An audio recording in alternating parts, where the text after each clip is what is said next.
बिस्मिल्लाहिर्रहमानिर्रहीम। अस्सलाम वालेकुम नादरीन, आप यूट्यूब चैनल देख रहे हैं, मैं इमरान खान हूँ। नादरीन, पाकिस्तान जो है वो एक सिस्टम के तहत चलता है।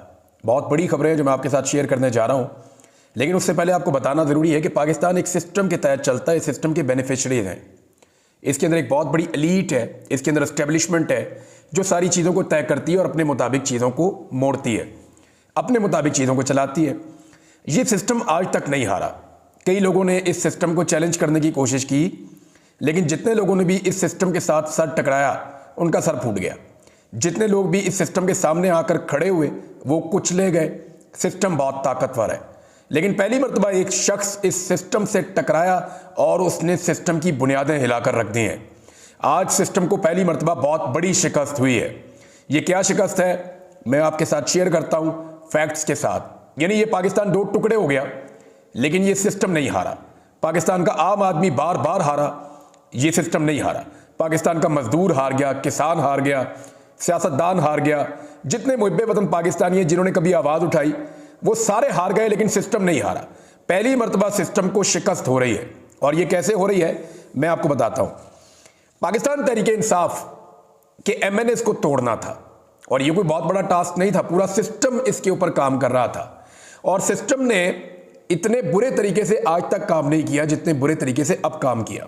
बीवियां उठा ली, बेटियां उठा ली, जो है वो माओ बहनों की इज्जत नहीं की, चादर और चार दीवारी का तकद्दुस पामाल कर दिया, फैक्ट्रियां बंद कर दी, घर बंद कर दिए, मुलाजमीन उठाकर ले गए, बंदे उठाकर ले गए, ज़बरदस्ती लोगों को अगवा किया गया, उन्हें हफ्ज़े बेजा में रखा गया, लोगों पे बदतरीन टॉर्चर किया गया, लोगों की फैमिलीज पर टॉर्चर किया गया, बच्चों को ज़हनी और जिस्मानी अजियत पहुंचाई गई।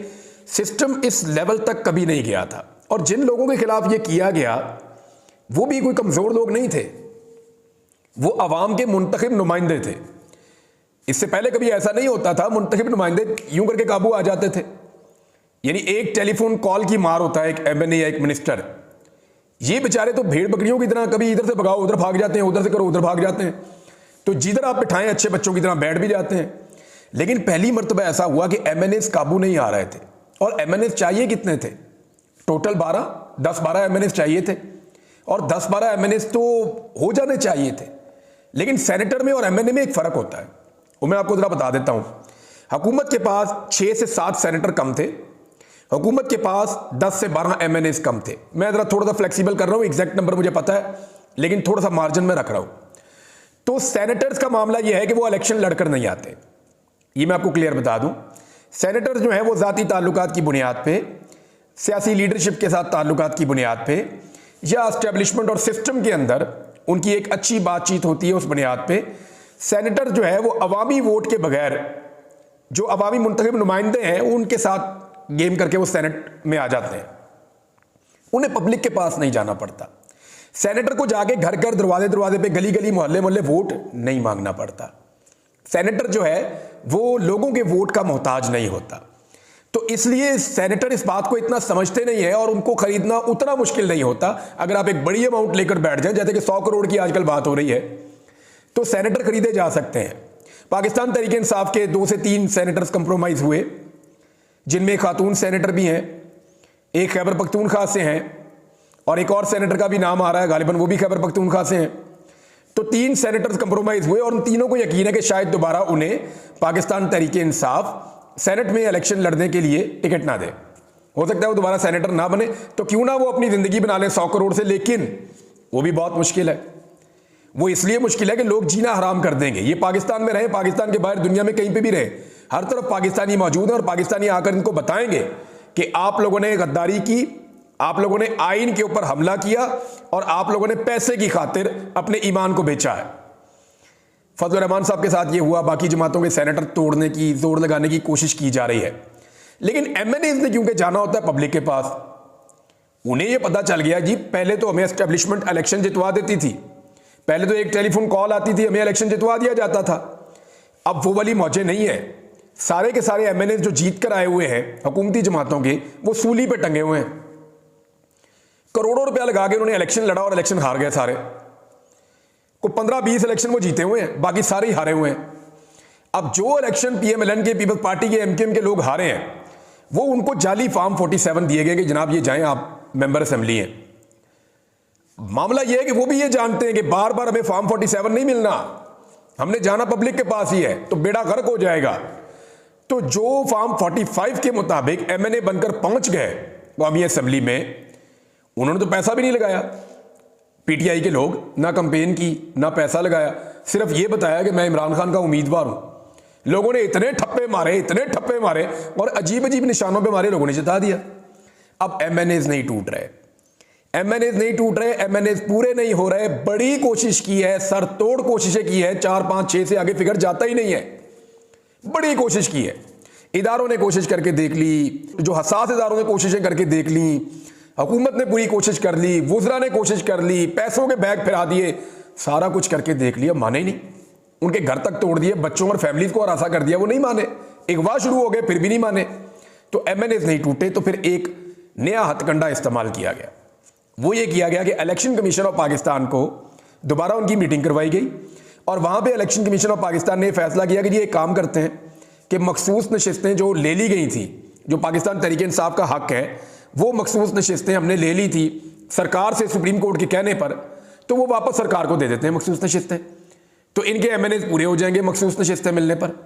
ये वाला खेल जो है वो खेलने की कोशिश की गई और इसका फैसला किया गया। मैंने आपको पिछले वीलॉग में बताया था कि इलेक्शन कमीशन ऑफ पाकिस्तान ने खुद सुप्रीम कोर्ट ऑफ पाकिस्तान को लिखकर जवाब मांगा हुआ है कि जनाब ये हमारे सवाल आते हैं, इनके जवाब आप हमें दे दें।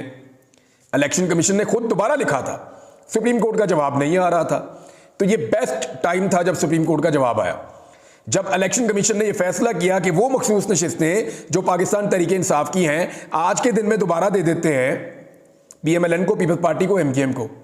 जब ये सारी सीटें उनके पास इकट्ठी हो जाएंगी, वो 2/3 अक्सरियत में चले जाएंगे, सेनेट में अपने मारदार कर लिए, कुछ ना कुछ करके गेम बना लेंगे और कौमी असेंबली में भी हमारे नंबर पूरे हो जाएंगे। आईनी तरमीम एक दफा हो गई तो हो गई, और आईनी तरमीम भी वही वाली करने जा रहे हैं जो पहला मुसवदा है, यानी कादी फायदी साहब की एक्सटेंशन, 68 साल तक की उम्र, नई अदालती एक वो बन जाएगी, आईनी अदालत कायम कर दी जाएगी, जुडिशरी तो सारी हो गई, अजीबोगरीब किस्म की सूरत हाल हो जाएगी। जिस जज को दिल करेगा जिस मर्जी अदालत में ट्रांसफर कर देंगे। जजों की तैनाती के लिए जनाब वो ये करेंगे कि 3 या 5 का पैनल बनाएंगे, इसमें जज उठाओ, सीनियरिटी जो है वो खत्म हो गई। तो जब ये सारे काम करेंगे तो अदलिया पूरी तरह से पॉलिटिसाइज हो जाएगी। और भी बहुत सारे मामला हैं, इसमें मिलिट्री एक्ट का मामला है, वो बड़ा संजीदा मामला है, उसके ऊपर शहजाद अकबर साहब ने बड़ा डिटेल वीलॉग किया है, उसको सुन के आपको सारा समझ आ जाएगा। बड़ा बारीक उन्होंने पूरा बताया कि एक्चुअली क्या करने जा रहे हैं वहां पे। कुछ और लोगों ने भी इस पे काम किया, मैंने कल पिछले वीलॉग में आपको बताया भी था। तो अब मामला यह है कि इलेक्शन कमीशन ने वो सीटें देने का फैसला किया। एन उस वक्त सुप्रीम कोर्ट ऑफ पाकिस्तान ने एक लंबा छक्का मारा और जितनी भी 2 नंबरी पाकिस्तान में हो रही थी वो सारी 2 नंबरी का दरवाजा एक दफा फिर बंद कर दिया है। खबर मैं आपको एक्सप्रेस न्यूज से पढ़ के सुनाता हूं, और खबर यह है कि इलेक्शन कमीशन सुप्रीम कोर्ट के फैसले का पाबंद है। सुप्रीम कोर्ट की मखसूस नशिस्तों के फैसले में दूसरी वजाहत सामने आ गई, लेकिन याद रखिएगा बहुत सारे सहाफ़ी, बहुत सारे सियासतदान वो आपको अब ये कहेंगे कि सुप्रीम कोर्ट कौन होती है वजाहतें पेश कर रही है, सुप्रीम कोर्ट कौन होती है कि ऐन मौके के ऊपर जो है उनका नोट आ जाता है। भाई सुप्रीम कोर्ट ऑफ पाकिस्तान से इलेक्शन कमीशन ने जो सवालात पूछे, सुप्रीम कोर्ट उन सवालात का जवाब दे रही है। अब टाइमिंग तो सुप्रीम कोर्ट तय करेगी ना, जिस वक्त नाइंसाफी हो रही होगी उसी वक्त इंसाफ की फराहमी होगी ना। ऐसा तो नहीं हो सकता कि नाइंसाफी हुई नहीं और इंसाफ की फराहमी हो रही है। तो जो सवालात पूछे उनका जवाब तो आना था। अब इससे पहले कि नाइंसाफी होती, timely supreme court of Pakistan ने इंसाफ फराहम कर दिया। सुप्रीम कोर्ट ऑफ पाकिस्तान ने क्या कहा कि इलेक्शन कमीशन सुप्रीम कोर्ट के फैसले पर अमल दरामद का पाबंद है, और दूसरी वजाहत इलेक्शन कमीशन के मांगने पर जारी की गई है। देखिए मैं फिर कह रहा हूं, खबर में भी लिखा हुआ कि यह वजाहत इलेक्शन कमीशन के मांगने पर जारी की गई है, वैसे जारी नहीं की गई। और 2 सफ़ात पर मुश्तमिल वजाहत है जिसमें सुप्रीम कोर्ट ने कहा कि इलेक्शन एक्ट में की गई तरमीम के माजी से इतलाक करके सुप्रीम कोर्ट के 12 जुलाई के फैसले को बेअसर नहीं किया जा सकता। इन्होंने दाव यह खेला था कि इन्होंने इलेक्शन एक्ट के अंदर एक तरमीम कर दी थी, आइन में तरमीम नहीं की थी। सुप्रीम कोर्ट ने जो फैसला दिया था 12 जुलाई को, वो आइन की तशरीह में दिया था, लेकिन इन्होंने कानून में तरमीम करके कोशिश कर रहे हैं कि कुछ भी करके कानून में तरमीम करके उस फैसले को बेअसर कर दें। तो सुप्रीम कोर्ट ऑफ पाकिस्तान ने कहा कि यह फैसला बेअसर नहीं हो सकता। अब ये उनकी वजाहत आ गई है। तो इस वजाहत के बाद सिचुएशन ये है कि एक तो इमरान खान जेल में बंद, उससे कोई मिल भी नहीं सकता, इसके बावजूद उसके बंदे नहीं टूटे। इसका मतलब क्या है? पहले एस्टेब्लिशमेंट की तरफ लोग देखते थे हमें इलेक्शन जिताएंगे, लेकिन अब लोग इमरान खान की तरफ देखते हैं, ये हमें इलेक्शन जिताएगा। लोगों को समझ आ गई है कि